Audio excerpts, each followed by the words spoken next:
नमस्कार दोस्तों, मैं आलोक शुक्ला आज फिर उपस्थित हूं आपके साथ प्रसंग में एक नए विषय पर एक नया वीडियो लेकर। लेकिन आगे बढ़ने के पहले आपसे अनुरोध है कि आप मेरी चैनल को सब्सक्राइब जरूर कर लीजिए और बेल आइकॉन भी दबा दीजिए ताकि आपको हर नए वीडियो का नोटिफिकेशन जल्दी से जल्दी मिलता रहे। आज हम बात करेंगे भारत में बेरोजगारी के बारे में।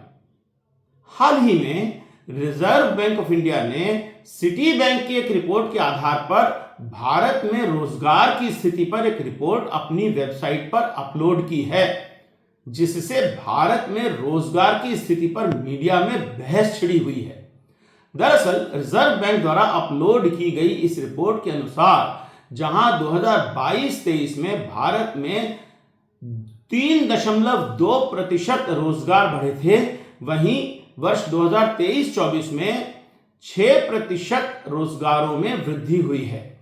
इस रिपोर्ट के अनुसार पिछले वर्ष भारत में 4.67 करोड़ नए रोजगारों का सृजन हुआ है। लेकिन समस्या यह है कि इस रिपोर्ट में यह भी कहा गया है कि इतना होने पर भी भारत की बेरोजगारी की समस्या हल होती नहीं दिखती है। रिपोर्ट में कहा गया है कि यदि भारत की अर्थव्यवस्था 7% की दर से भी बढ़ती है तो भी केवल 80 से 90 लाख नए रोजगारों का प्रतिवर्ष सृजन होगा, जबकि भारत को लगभग 120 लाख नए रोजगारों की प्रतिवर्ष आवश्यकता है। इसी कारण भारत सरकार ने 7 जुलाई 2024 को जारी एक प्रेस विज्ञप्ति में इस रिपोर्ट को यह कहकर खारिज कर दिया है कि इस रिपोर्ट में रोजगार के सरकारी आंकड़ों को शामिल नहीं किया गया है। भारत सरकार द्वारा PLFS के जो आंकड़े जून 2023 में पेश किए गए थे, उनके अनुसार भारत में सामान्य बेरोजगारी दर 3.2% है, परंतु शिक्षित वर्ग में बेरोजगारी दर 7.3% है और 15 से 29 आयु वर्ग में तो बेरोजगारी की दर 10% है। उच्च शिक्षित युवाओं को रोजगार मिलने में बहुत कठिनाई हो रही है। ABP लाइव की खबर के अनुसार वर्ष 2024 में IIT पास करने वाले 38% युवाओं को रोजगार नहीं मिला। PLFS से एक और महत्वपूर्ण बात पता लगती है। ग्रामीण क्षेत्रों में 58.8% पुरुष और 71% महिलाएं स्वरोजगार कर रहे हैं, जबकि शहरी क्षेत्रों में भी लगभग 40% लोग स्वरोजगार ही कर रहे हैं। इस रोजगार से उन्हें इतनी आमदनी भी नहीं हो पाती कि वे ठीक प्रकार से जीवन यापन कर सकें। इस सर्वे के अनुसार स्वरोजगार करने वाले पुरुषों की अप्रैल से जून 2023 के मध्य औसत मासिक आमदनी केवल 15,763 रुपए ही थी, जबकि महिलाओं की स्थिति तो और भी दयनीय थी। इसी अवधि में स्वरोजगार करने वाली महिलाओं की औसत मासिक आमदनी केवल 5,637 रुपए ही थी। इसी सर्वे से यह भी पता लगता है कि वेतन पर काम करने वाले ग्रामीण क्षेत्रों के 26.8% पुरुष और 21% महिलाएं तथा शहरी क्षेत्र के 13.6% पुरुष और 8.9% महिलाएं आकस्मिक मजदूर हैं। इसका अर्थ है कि उन्हें प्रतिदिन काम नहीं मिलता और जब काम मिलता भी है तो इन्हें बहुत कम वेतन मिलता है तथा कार्यस्थल पर कोई सुरक्षा नहीं मिलती है। PLFS के अनुसार अप्रैल से जून 2023 के दौरान आकस्मिक मजदूरों में पुरुषों की दिहाड़ी 432 रुपए और महिलाओं की दिहाड़ी मात्र 291 रुपए ही थी। बिना आंकड़ों में जाए हुए भी इतना तो सभी जानते हैं कि भारत में बेरोजगारी बहुत अधिक है। बेरोजगारी और गरीबी का साथ है जो भारत को विकास की राह में पीछे ढकेल रहा है। हम विश्व की 5वीं सबसे बड़ी अर्थव्यवस्था हैं, परंतु देश में गरीबी का आलम यह है कि लगभग 80 करोड़ लोगों को मुफ्त राशन देना पड़ रहा है। प्रति व्यक्ति आय में हम विश्व के 197 देशों में से 142वें स्थान पर हैं। ऐसा विकास किस काम का जो देश के गरीबों के काम ना आ सके। विकास का फल केवल अमीरों को ही मिल रहा है। गरीब और गरीब होते जा रहे हैं, उन्हें खाने के भी लाले पड़े हैं। गरीबी के बारे में यदि नीति आयोग के आंकड़ों को भी माना जाए तो भी भारत में अभी भी 14.96% लोग मल्टी डायमेंशनल गरीबी से ग्रस्त हैं। भारत की वर्तमान जनसंख्या लगभग 141 करोड़ है। अतः नीति आयोग के अपने आंकड़ों के अनुसार भारत में अभी भी लगभग 10 करोड़ लोग अत्यधिक गरीबी में जीवन यापन कर रहे हैं। विभिन्न मीडिया चैनल और राजनीतिक पार्टियों के नेता भारत की इस स्थिति के लिए अलग अलग लोगों को जिम्मेदार बताते हैं। कुछ हद तक तो कोविड महामारी इसके लिए जिम्मेदार है। विपक्ष के नेता कहते हैं कि कोविड की मार के अतिरिक्त मोदी सरकार की नोटबंदी और बिना तैयारी किए जीएसटी लागू करने जैसी नीतियां भी इसके लिए जिम्मेदार हैं। दूसरी तरफ भारतीय जनता पार्टी भारत की सभी परेशानियों के लिए जवाहरलाल नेहरू, इंदिरा गांधी और यूपीए सरकार को जिम्मेदार ठहराती है। इन सब से हटकर आज सोचने की बात यह है कि हम ऐसा क्या करें जिससे भारत के सभी लोगों को रोजगार मिल सके। भारत में लगभग 140 करोड़ लोग रहते हैं। इन 140 करोड़ लोगों का उपयोग अगर हम संसाधन के रूप में कर सकें तो हम विश्व में सबसे आगे निकल सकते हैं। परंतु इसके लिए हमें ऐसी नीतियां बनानी होंगी जिनसे ये सभी लोग भारत की अर्थव्यवस्था में पूरा योगदान कर सकें और अपना तथा अपने परिवार के जीवन के स्तर को सुधार सकें। इस बात को तो सरकार भी मानती है कि इसके लिए हमें युवाओं को वो कौशल देने होंगे जिनसे उन्हें रोजगार मिल सकता है। केवल डिग्री प्राप्त कर लेना अब रोजगार की गारंटी नहीं है। हम सब ने देखा है कि किस प्रकार सरकारी नौकरियों के लिए आवेदन करने वालों की बाढ़ सी आ जाती है। अनेक स्थानों पर तो इन नौकरियों की परीक्षाओं में मेले ठेले जैसी स्थितियां बन जाती हैं और कई बार तो रायट जैसी हालत भी बन चुकी है। हमने ये भी देखा है कि इंजीनियरिंग की डिग्री प्राप्त युवक चपरासी की नौकरी के लिए मारामारी में शामिल हैं और उन्हें ये नौकरियां भी नहीं मिल रही हैं। इसके बाद भी देश में निजी शिक्षा माफिया पैसे लेकर डिग्री बांटने में लगा है। हर वर्ष नए कॉलेज खुल रहे हैं जो फार्मेसी, नर्सिंग, मैनेजमेंट, इंजीनियरिंग आदि की डिग्रियां बांट रहे हैं। ऐसी डिग्रियां जो नौकरी के बाजार में किसी काम की नहीं है। माता पिता अपने जीवन भर की गाढ़ी कमाई बच्चों को इन निजी कॉलेजों में भर्ती कराने के लिए फीस के रूप में इस उम्मीद में देते हैं कि डिग्री मिलने के बाद बच्चे का जीवन बन जाएगा और उसे अच्छे वेतन वाली नौकरी मिल जाएगी। लेकिन जब डिग्री पाने के बाद बच्चे बेरोजगार घूमते रहते हैं तो माता पिता भी निराश हो जाते हैं। सरकार ने जब कौशल विकास की योजना प्रारंभ की थी तो ये उम्मीद जागी थी कि इससे युवाओं को रोजगार मिलेगा, परंतु ये उम्मीद भी जाती रही। कौशल विकास कार्यक्रम के अंतर्गत ऐसे प्रशिक्षण दिए जा रहे हैं जिनके आधार पर रोजगार पाना संभव नहीं है। नतीजा यह है कि कौशल प्रशिक्षण प्राप्त युवा भी बेरोजगार ही घूम रहे हैं। जरा सोचिए, beauty parlour, computer mechanic, mobile repair, COPA जैसे कोर्स करने वाले कितने लोगों को इन व्यवसायों में नौकरी मिल सकेगी। याद रखिए कि कौशल प्रशिक्षण कार्यक्रम में अधिकांश प्रशिक्षण इसी प्रकार के हो रहे हैं। इन लोगों को यदि कोई जॉब मिलेगा भी तो वेतन इतना कम होगा कि वो अपना जीवन यापन उस वेतन से नहीं कर पाएंगे। एक उदाहरण देखिए, बाजार में आज 100 से 150 रुपए में शर्ट मिल जाती है और 200 से 250 रुपए में पैंट मिल जाती है।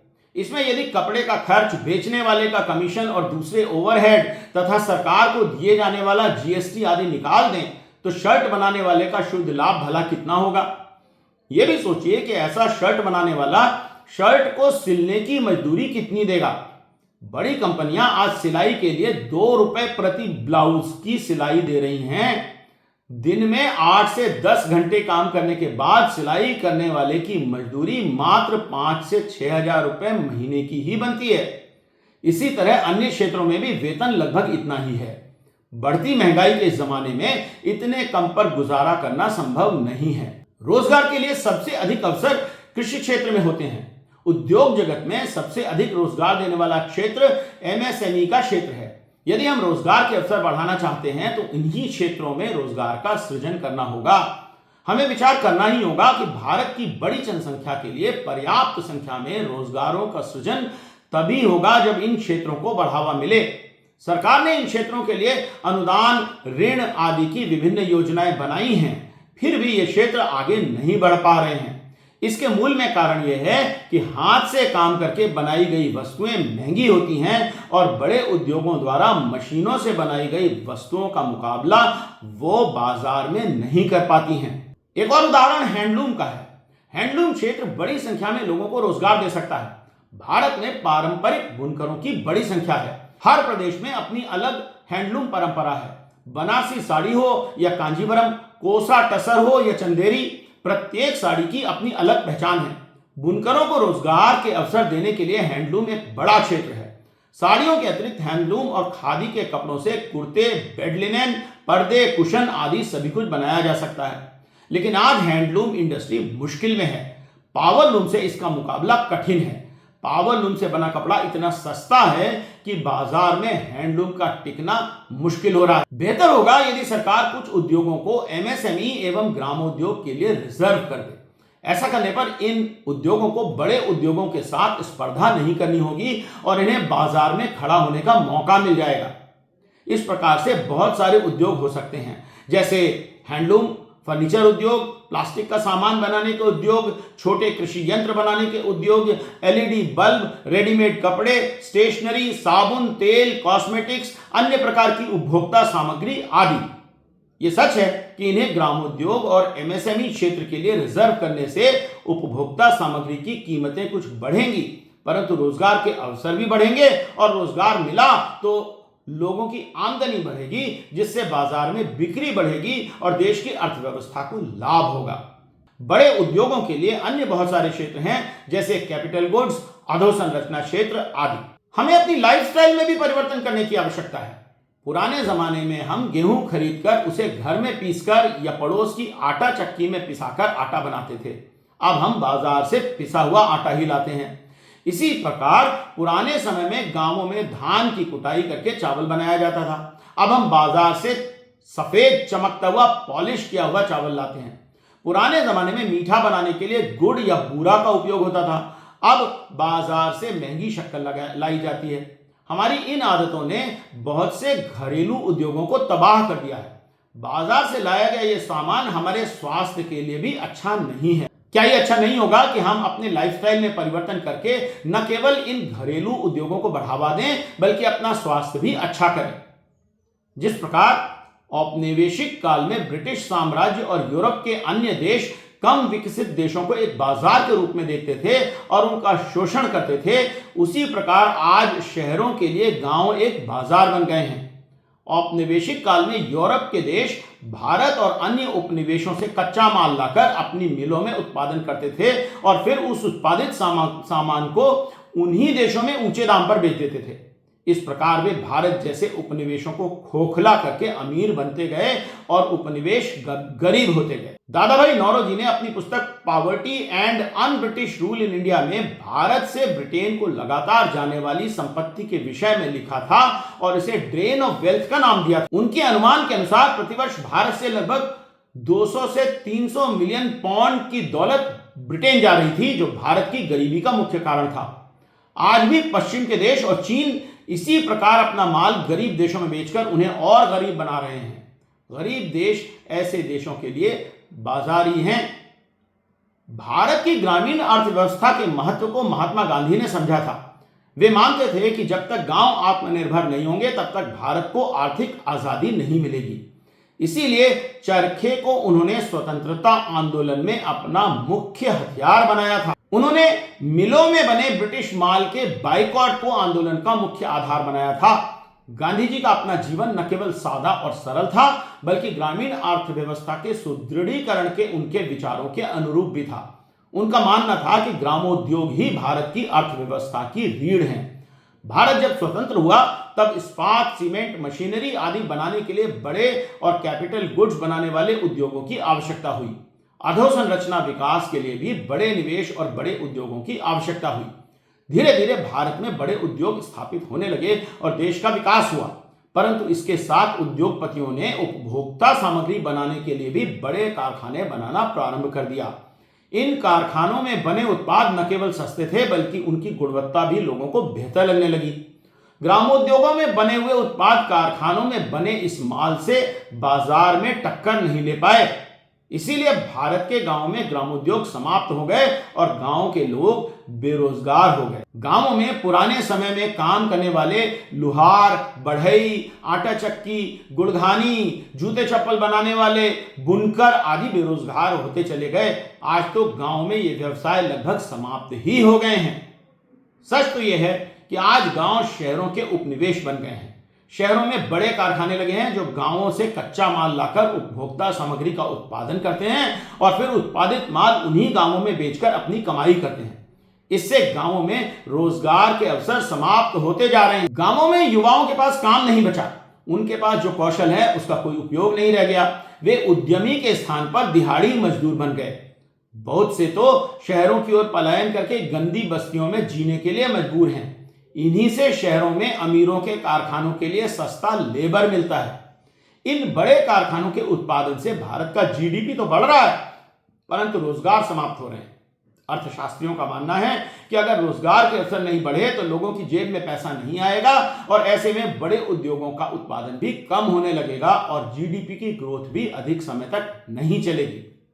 सरकार कुछ राहत देने के लिए मुफ्त राशन देने की योजना, सस्ती बिजली देने की योजना, सस्ती कुकिंग गैस देने की योजना और महतारी वंदन जैसी महिलाओं के बैंक खाते में धन डालने की योजना चला रही है।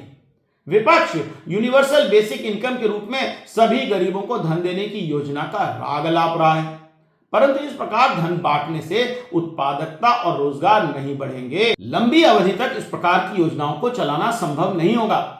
हमें समझना ही होगा कि आत्मनिर्भर भारत तभी बन सकेगा जब भारत के गांव आत्मनिर्भर हों।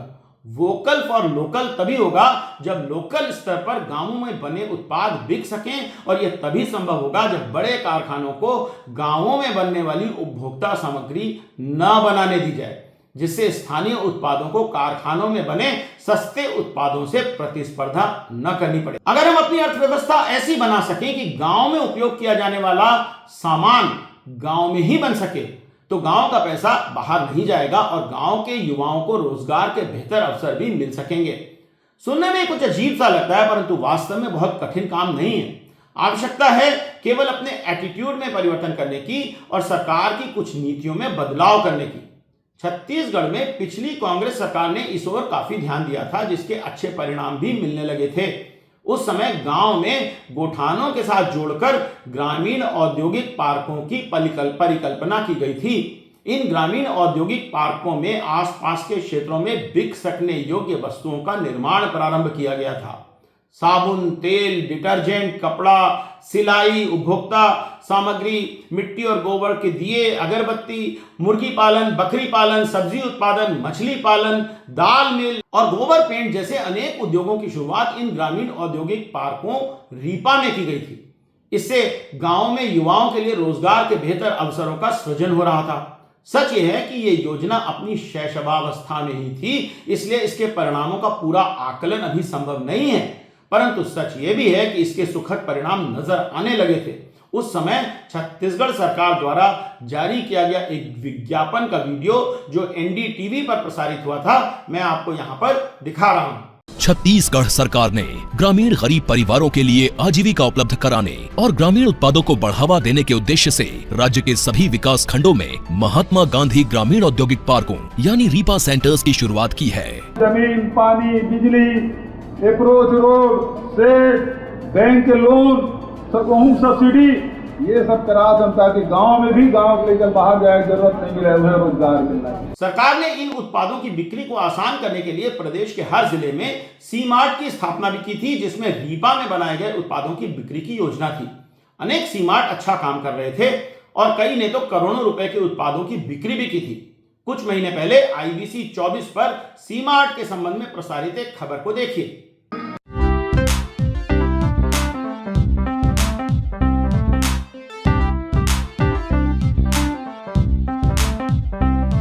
छत्तीसगढ़ के मुख्यमंत्री भूपेश बघेल की मंशानुरूप प्रदेश के सभी जिलों में सी मार्ट की परिकल्पना को साकार किया जा रहा है।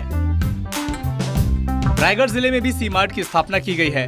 10 महीने के अंदर ही सी मार्ट ने 40 लाख से अधिक का कारोबार किया है। सी मार्ट में महिला स्व सहायता समूहों की ओर से तैयार किए गए प्रोडक्ट के साथ साथ कुम्हारों, शिल्पकारों की सामग्रियां और कलाकृतियां भी उपलब्ध हैं। सी मार्ट का संचालन जिला प्रशासन की ओर से किया जा रहा है। सी मार्ट में रायगढ़ का प्रसिद्ध जवा फूल चावल से लेकर आम, जामुन से बने प्रोडक्ट भी उपलब्ध हैं।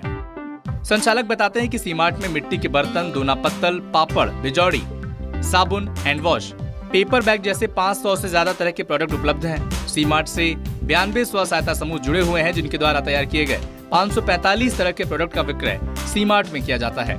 हाल ही में शासन के निर्देश पर गोठानों में बने गोबर की पेंट का विक्रय भी सी मार्ट में शुरू किया जाता है। सी मार्ट की स्थापना से मुख्यमंत्री भूपेश बघेल काफी खुश हैं। उनका कहना है कि इससे छत्तीसगढ़ के उत्पाद की पहचान राष्ट्रीय और अंतर्राष्ट्रीय स्तर पर हो सकेगी।